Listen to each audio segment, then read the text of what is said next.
Okay. We can hear you? You hear me, right? Yes, I hear you. Alright. What's up, YouTubers, one and all? My name is Fatelin1987. I'm here with my friend Darkblade170. Say hi. Hi. And today it's just going to be a little short podcast talking about spoilers for Guardians of the Galaxy Volume 3. I love this film, didn't you? I truly did. Okay, so I guess we don't have to go over everything for the plot. I mean, it's just gonna be like short, like 30 minutes or so. But Mm-hmm. what were your just basic thoughts about it before we go into more detail about it? I basically loved how they focused a little bit more on Rocket's past. That was really good. I feel like they tied up everyone's story pretty well. Star-Lord, Peter is that's the one that I felt for the most, in all honesty. Like, I really wish it was Rocket, but with Peter, it just hits harder. Mm-hmm. And this whole trilogy started with Peter. So, I mean, I'm glad everything went full circle, basically. Yeah. Even though it took two, or three, actually, extra movies off to the side to fill in more of the gaps of the story. And even then, one of them was useless to do. Looking at you, Thor, Love and Thunder.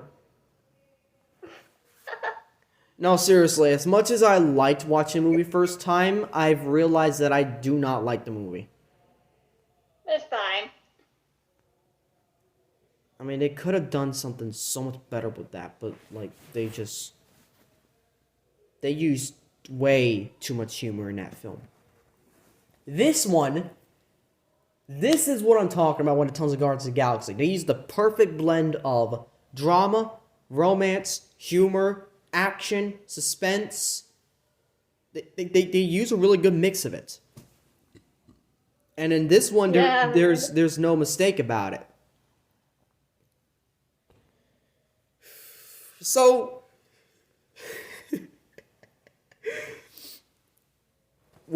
I'm glad that we see more of, like, I was a little bit upset about, like, I'm upset about some parts. I'm, like, mainly about the fact that, about Rocket's friends. No. As soon as I saw what happened to them, I was like, what the heck? I Did you cry in the theater, yes or no? yeah. What parts?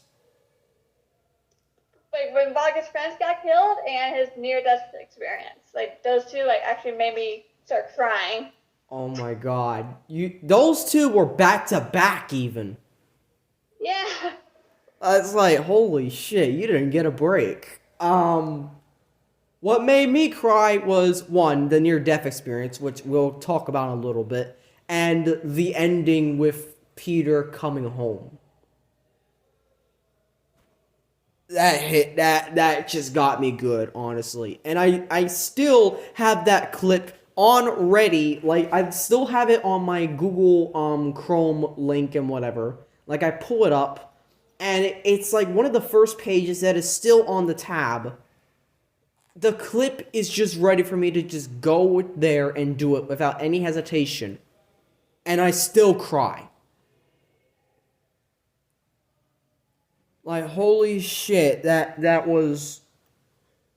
I really was not ready for this film. Same. I mean, considering the fact that this is the last Marvel product that I'll be watching, since after this, it's just lame, lame, lame, lame, lame. I just... I basically skipped most of Phase 4, like it didn't even matter. No Way Home made me cry, and that was because of Aunt May's death. But I wasn't expecting that after Phase 4 was done, and after all that, we had this film. Yep. It took us long enough, and I think in reality, this is how you end. This is my end for the Marvel Cinematic Universe because it does not tie into any further things. It just says, okay, well, you got new Guardians, you got just Peter staying chilling at home. You're done. You don't got anything else. Like, there's no threat hints, future threats. Like, there's no hints to Kang or anything. I even skipped Ant-Man in truth. I really did. Like, I have to admit, I didn't. I just fell out of Marvel at that point. I was like, I'm done. Guardians of the Galaxy will be my last one because it seems like those movies have always stayed my favorite, and this is no different. Like that's totally your opinion. Like, and I respect it. Yep. You know what? Let's start talking about the sad scenes. All right. You start talking about Rocket's friends. What did you think? Well, like they have like such a great relationship. Like you see like all these flashbacks with him just having a good time, and like when he wanted to like leave with them, the antagonist in the movie just straight up shot on them, and I was like, what the heck? Like I thought we were going to get more of them, but nope, they just killed them off. According to the High Evolutionary, aka the biggest bastard I will hate, like, I hate him more than Thanos. Like, they literally say in the film, he's worse than Thanos. I know. But, this bastard, wanted to make things perfect.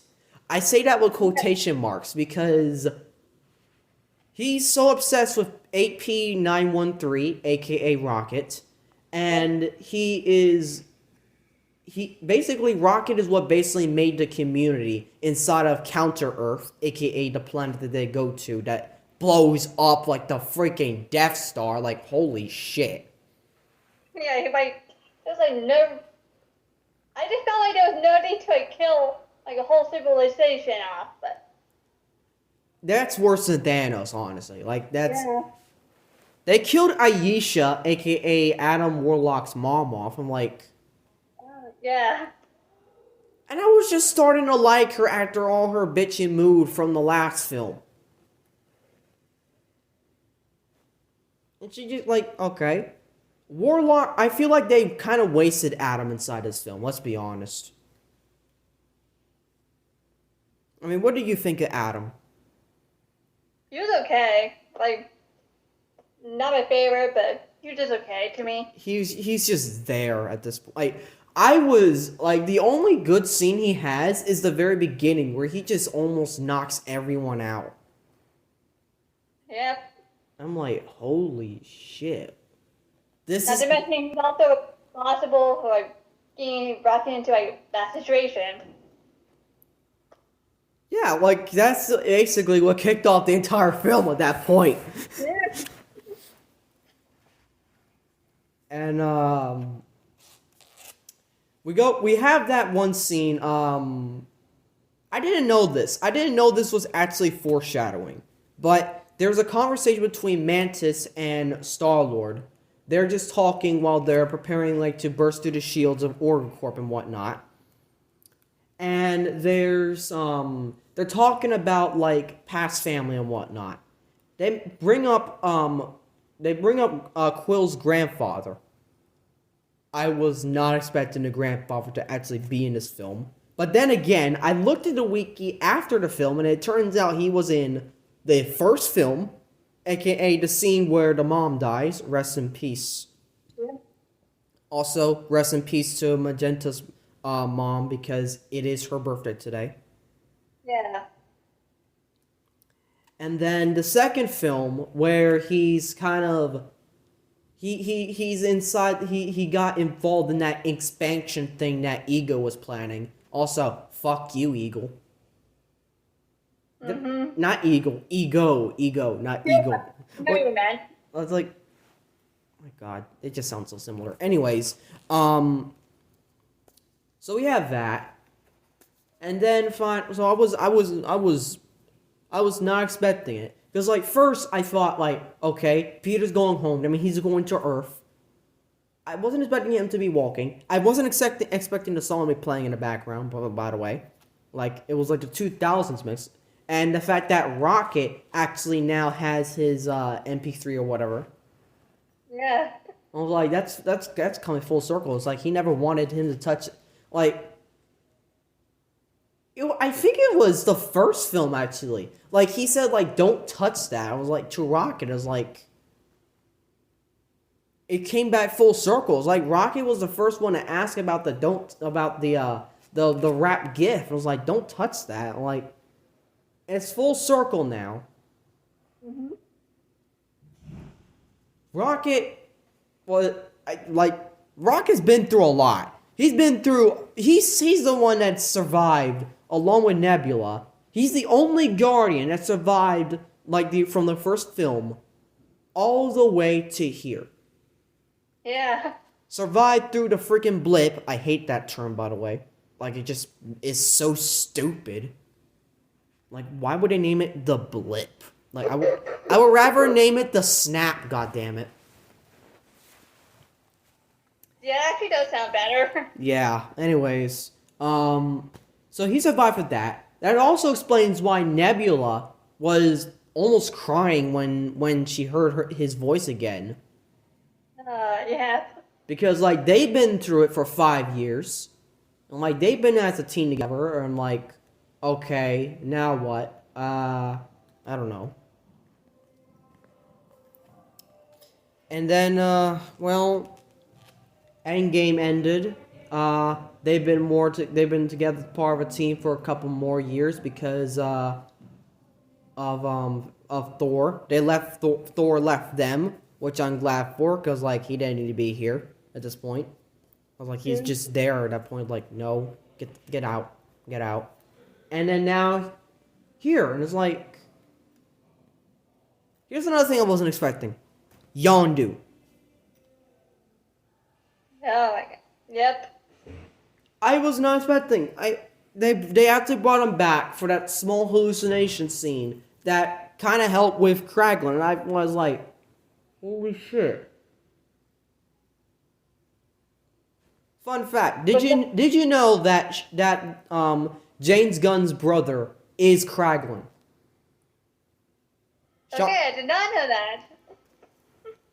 Yeah, so yeah, he's been here and there throughout the films, don't worry.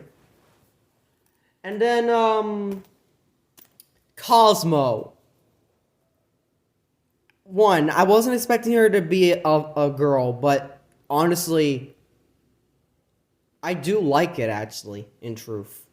I think it's Honestly, she appeared in the holiday special, which I did not see. I didn't see the holiday special either, but I heard it was cool.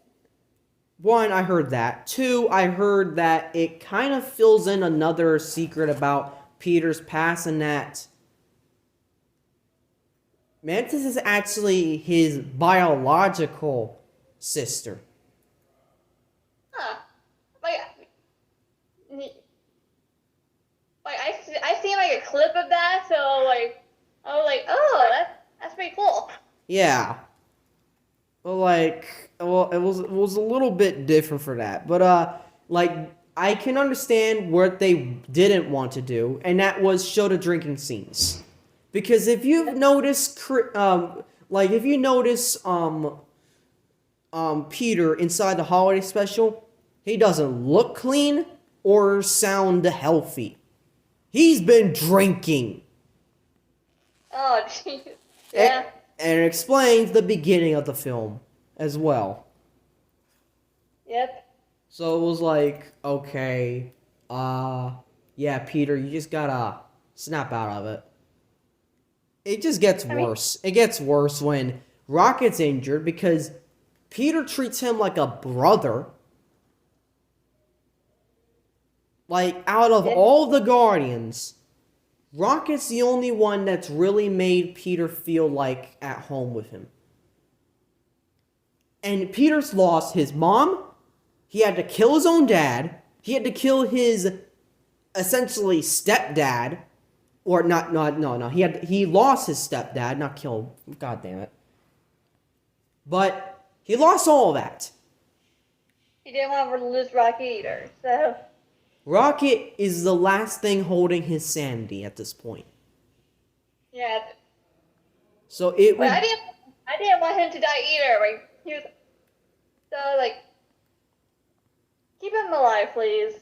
Just for the love of. Like, honestly, it was like for that one scene where he's dying. Can I come with you guys too? Yes. Starts to flatline. Oh, like, yeah. Gamora's saying that there's nothing they could do. Peter has this most emotional scream I have ever heard from Chris Pratt. Yeah. By the way, guys, that's a hint to something later in our story that we've been writing. You will be seeing it in a couple months, maybe, I don't know, probably by next year. Heralds of Primus. You'll be seeing a scene similar to that. But that's just a little bit of shameless plug. Back to it. Anyways, it has this emotional scream to it. Gamora says he's gone. And this is the line that makes me cry. I'm not letting him go! Oh, yeah. God, I'm almost tearing up just by saying that. What the hell? I didn't think it would be that hard-hitting, but that scene broke me. I have to give props to James Gunn, to Marvel. They broke me on what I consider my final Marvel movie. I'm like, my final Marvel Cinematic Universe product. This is what I wanted for an ending. Like, sure, I'm okay with adding No Way Home. I'm okay with this film. I'm okay with ending with Endgame. We don't need all this other bullshit. This is how I wanted Marvel to end. With just this film. That's it. And I got that. Like, this is my end to Marvel, and you cannot shake that. I'm sorry. You still there? Yeah. I'm still here. I truly love the high evolutionaries comeuppance. Yep. And then the dancing at the end, the rocket scream of joy, pain, everything all in once is just, oh my god, like, I don't know. One of my favorite parts in the movie, like, spoiler alert for anyone who hasn't seen it. This is a spoiler Was review, like- you don't have to say that, we already said that at the beginning. So, it was like, towards, like, before the high evolutionary, like, defeat, it was like when Rocket was, like, trying to get the kid out of there, and then when he sees, like, the animals, and, like, as soon as the rest of his team comes, he's like, we gotta save them. And I was like, oh my gosh, yes. You're forgetting one part, and that is the realizing that he is a raccoon. Yep. I always thought, like, he was just playing dumb, or, like, he doesn't want to talk about it like that, but he actually didn't know. Yeah. And I'm like, there's so much that this film does that just... Yep. I wouldn't mind watching it again. I wouldn't mind watching this with my sisters because I know they love this trilogy. They love the first one. They love the second one.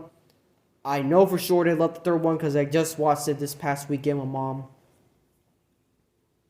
But holy shit. this film broke me.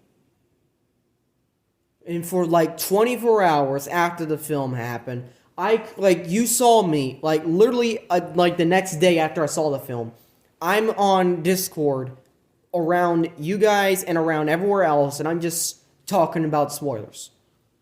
Yep. It was that good. I'm like, this actually happened.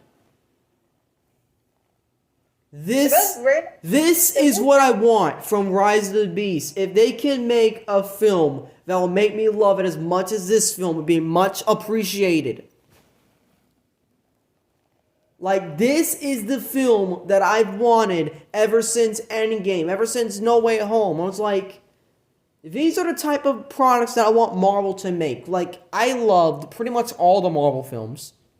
Well, I mean, except a few, but we'll talk about those in another day. But the point is, this trilogy has always been on top, and now it's gonna forever stay on top.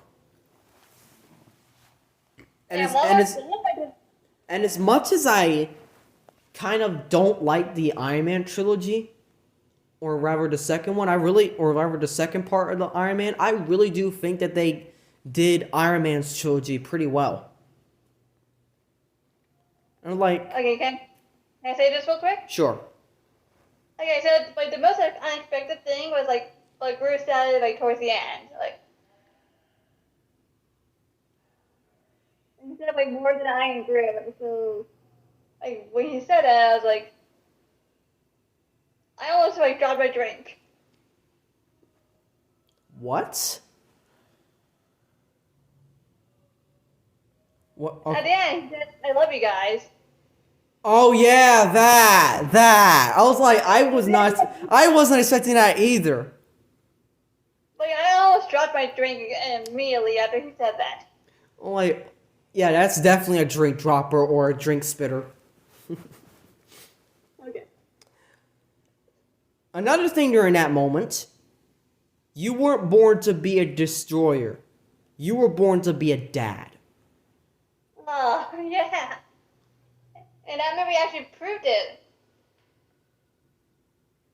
Like with the kid, that like when he was calming them down. Yeah, I'm like, holy. Like, there are so many things that they foreshadowed and brought full circle in the same film. And most importantly, they keep drawing from the other films. It's like they know that they're doing it. This is what, you know what? If James Gunn can come, if Marvel so badly wants a fourth film for Guardians, I want James Gunn directing. That's me too. I don't want anyone else directing except James Gunn. Like, if he can do this, hell, he can do the new Superman movie he's doing in 2025. So I'm like, I'm in for it at this point. Yeah. Also, it's been officially about almost 9 years since this trilogy, since the first one came out. Dang, time flies. Yeah, it came out August 8th or something, 2014. Then the second one came around the same weekday per se as this one. Mm-hmm. So I was like, damn.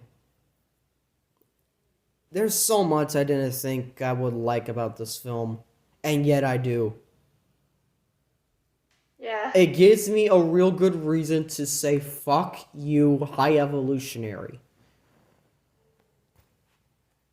It gives me a reason to laugh. Gives me a reason to cry. I love this film. It was literally one of my favorites. It's up there with me loving Bumblebee, because it makes me cry because it connects so damn well. And I'm really hoping Rise of the Beast can, really make me feel good, Because, this is the movie that's gonna either make or break Transformers. It has to make a profit. Mm-hmm. And I'm gonna say right now, if the critic scores are bad, oh freaking well.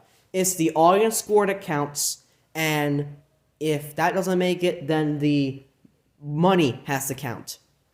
Yeah. If either of those doesn't do it in, we're done. Because we got lucky with Bumblebee.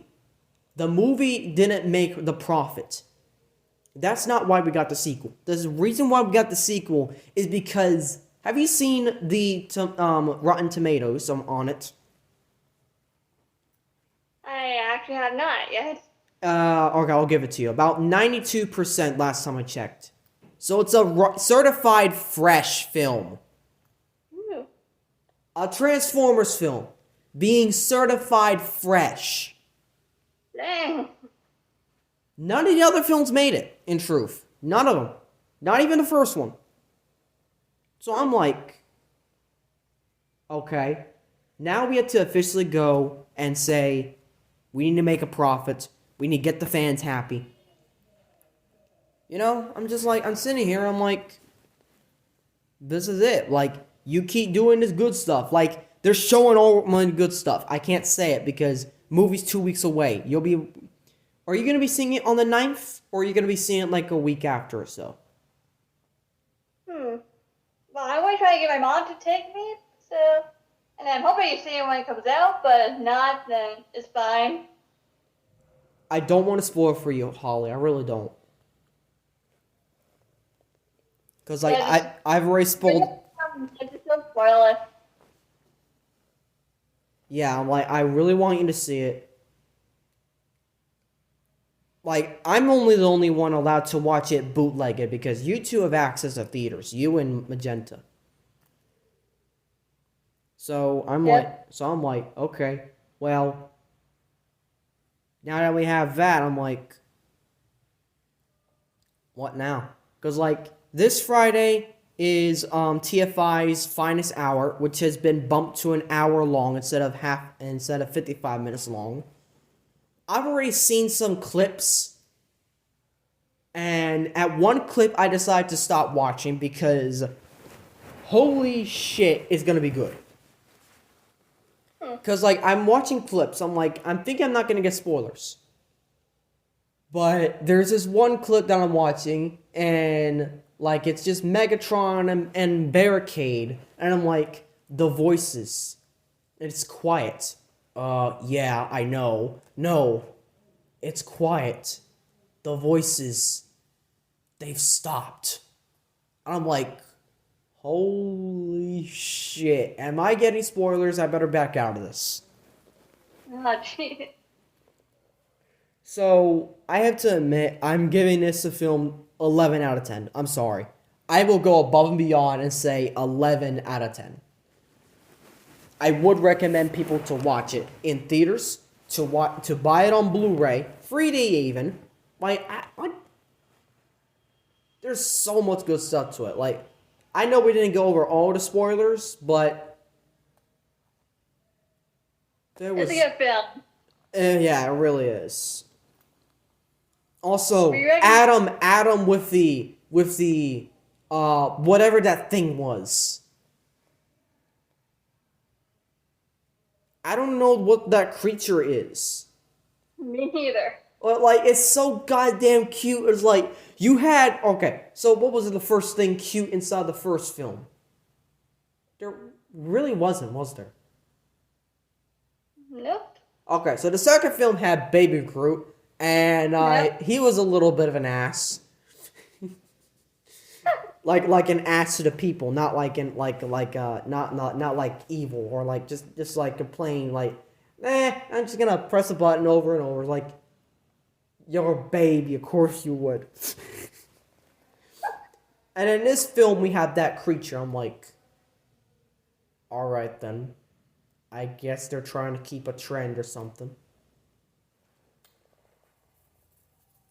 And I really do admit that I'm gonna say right now, I think the Guardians are better than the Avengers. I'm sorry. Oh, that's totally fine. Like, as much as I like all the other Marvel stuff, I have to give props because you could watch this trilogy by itself. You don't need any other context. The movie gives you the context. You don't have to watch Endgame for this stuff. Mm-hmm. This is the same thing I talk about with, like, say, Top Gun Maverick. Like, that was also context, and, like, that gave you enough context of what happened in the last movie.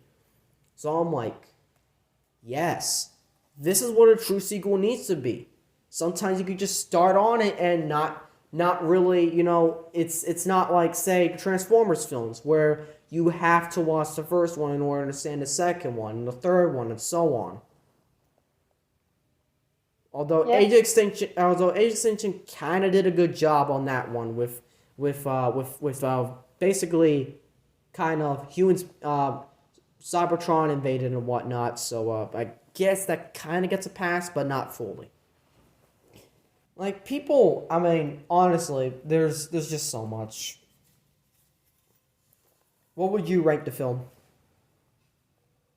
That's a. I would say 11 out of 10 as well. It was just that good. My dad still hasn't watched it yet. I'm hoping he doesn't somehow find my YouTube and watch this, because there's heavy spoilers here at this point. Yep. I'm like there is so much to this film. I like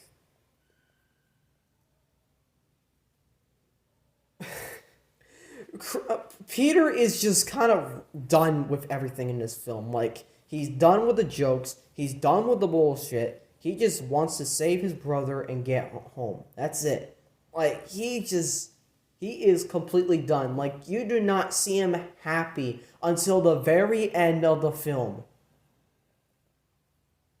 That is how messed up Peter is at this point. And you know what? I love dark shit like that. Like, I'm gonna be completely honest. I base Wedge off of him at this point. Why do you think Wedge is gonna have that scene inside of Hail to Primus, if you've seen the outline by now? Like, as much as I like him as kind of like this Ant Brokowski, like, innocent person, Wedge has got this dark side to him that really evokes more of the Star-Lord in him, and I just love it. Like, that is why I fan cast him as Chris Pratt. I'm gonna be completely honest. Yep. And, like, even though he's young, like he could pull the Emmett Brokowski voice and be young, but I feel like he's gonna tone it up. Like, he's gonna, like, have his voice break or something, or, like, even just like I don't know exactly what you call it, but like toning it upwards or something. Like, having it more mature, per se. Like, when he's, like, simply at this stage of depression, like, it's like Peter is depressed. He lost everyone. He even lost himself for like 5 years, literally. Mm-hmm. So it's like Peter just finally needs to have enough suffering. It just needs to end, and that's what I like to feel about Wedge sometimes. Is like, no matter how much stuff we put Wedge in, I feel like he just needs that happy ending for once. And even though this is just phase 1, even though we are not even begun to rewrite our first story, I just want to close off phase 1, aka Hail to Primus, which is him being happy. Because just like Star-Lord, he is not happy at all in this film. Even when World proposes to him. Or not proposes, but more like just like admits her love or something. So I'm like, okay, how am I gonna work this out? Because I also have 11 chapters worth of a final battle to work out, and that's gonna be crazy in itself. Like, I need to watch Rise of the Beasts. Well, yeah. Because, like, that's at least part of the, Like, sure, I'm using inspiration from The Last Night, from Dark and the Moon, from Revenge of the Fallen, from Age of Extinction. I'm using all of those films for this. Heck, I'll even use the first film. But Rise of the Beasts kind of has the other parts of the final battle that I need to make sure this works. And unfortunately, I need to watch the film without getting spoiled in order to get it. Because, here's the thing. I don't like using stuff in stories if I was spoiled by it. That is, I'm going to say it right now. If I have been gotten spoiled and I hate the fact that I got the spoiler, I will not use it in story. Now, granted, that was going to be for Guardians of the Galaxy. But the craziest thing is, I still didn't expect it to be true. Because I got the spoilers, because I knew I couldn't go to the theaters, because screw you, Jacor, for basically having crappy movie choices and whatnot. So, I got spoilers from a lot of people. I'm like, okay, that's fine. Not like I can give a shit. Just last week, I got the link to watch the film. What was it, Friday or, what I watched? Saturday, right? Saturday? Yeah. Yeah, Saturday I watched it. Saturday night. And I couldn't believe that the spoilers that I got, it was like I never even got them.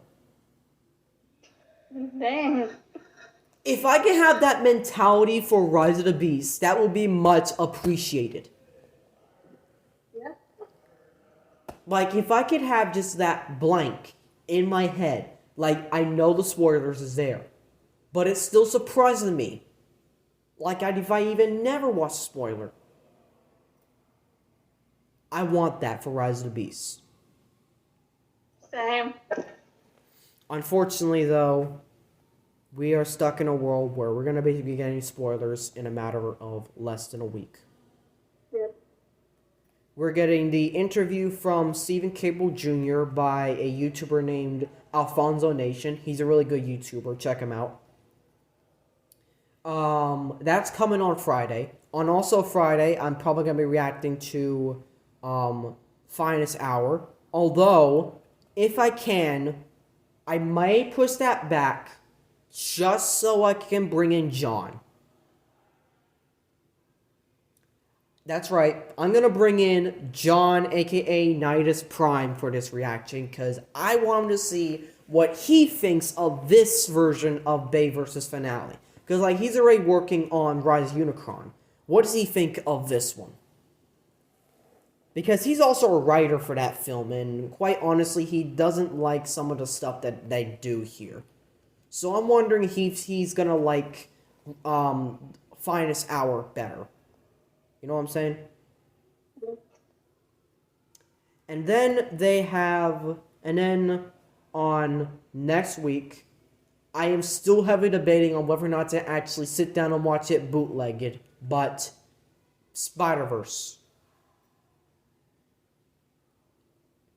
which is your birthday. I'm seeing it on my birthday. Do you have the day off, though? Yes, I do. That's good. That's good. That is the one thing you should always do in work. Always take your birthday off. Always call for it in advance. Because you never know who's going to end up shit like mine this year. And, like, you just need that one day to just relax and everything. And you know what? I'm going to actually leave it up to you. I'm just going to leave it up to you if you think that I should see the film after you watch it. Because Magenta, for all I don't know if she's going to watch it. But what I do know is that she's going to try to watch Rise of the Beast the week after we do. So the big thing will be, we gotta keep spoilers. If I see it before you do, I'm gonna try my best not to work on an outline after that, and just try to keep it away from you, alright? That's fine. Cause I need at least one person in the server to start talking about spoilers in the first place. But when it comes to, say, you know,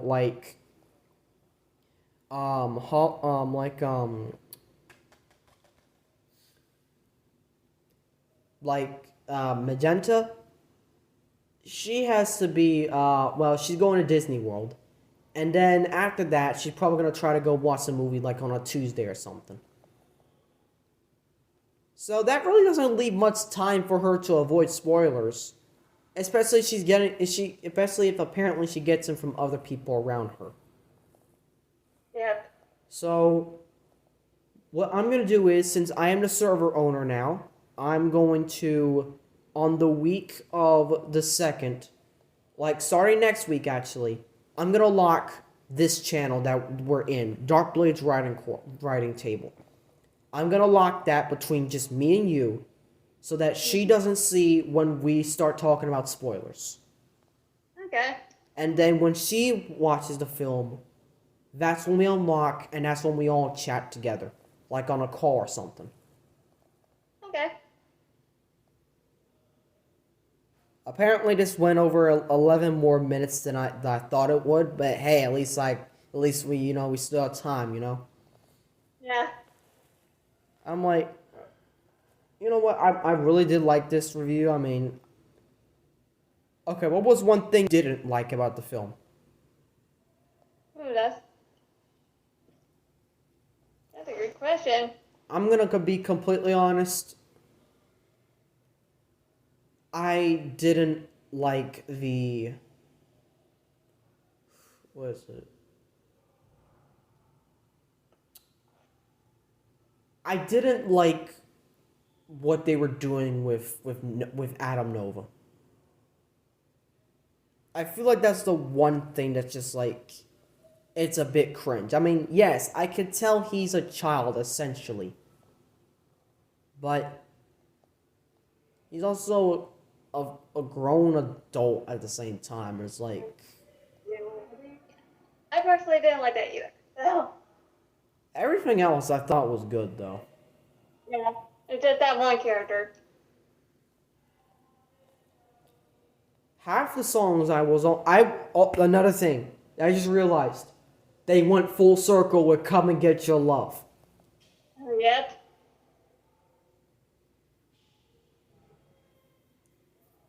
I was just cheering at that point. Let's be honest. Mhm. Final thoughts about it? Do you have any final thoughts or concerns or something, or like future plans or whatever? I don't, believe it or not. I mean, I guess I ran through my stuff as well, Yeah. So I'm like, let's just wait for the film at this point. Yep. Well, I mean, you got your birthday film, and then you got the Rise of the Beast film, which I wish was your birthday film. Same. I'm also hoping your mom can also help you get a laptop. Yeah, hopefully try. Yeah, hopefully try to get one. That was one of my dogs. Sorry. If not, try to get it for Christmas, Okay. I'll probably be trying to get one probably after I get out of here, but for now I'm like, yeah, this is it essentially. Mhm. Like, I'm just gonna be, like, there's really not that much to do. I mean, I'm just, like, there's the figures that are coming out that I really want. However, at this point, I've decided to start sending the figures that I buy home. I'm gonna be completely honest. That's 100% fine. I'm gonna be completely honest. As much as I'd like to start doing the stuff, I'm gonna start shipping my figures home, and also buying my new figures and sending them straight home. Cause I have about I'm gonna be getting about $100 by in total by next week's paycheck. So with that, while I would like to get more figures, honestly, that's it from that point on. I'm like, Mhm. I am probably gonna be using that for Fire Stream. In all honesty, it's like all of a sudden that actually that kind of a bad idea, but like, you know what's my fucking money? I do whatever I want. Yeah. I mean, I might do like, I'll probably do half in truth, half for him, half for me, and then of course that $50 I'm gonna turn into my $5 Patreon because June's gonna be my last one for Patreon, and then the rest of the money is just trying to ship the figures home. Mhm. That's it. And as much as I'd like to get other figures, I've already been spent out. And if I still have money left, so be it. Besides, I'm gonna be getting like about a few more paychecks after this, so why not? Okay, I'm about to like head to do something. Well, So. it's a good time because we're about to stop. So thank you all for listening to this podcast for spoilers for Guardians of the Galaxy plus plans for the future. Don't forget to like, subscribe, comment. And as always, till all are one.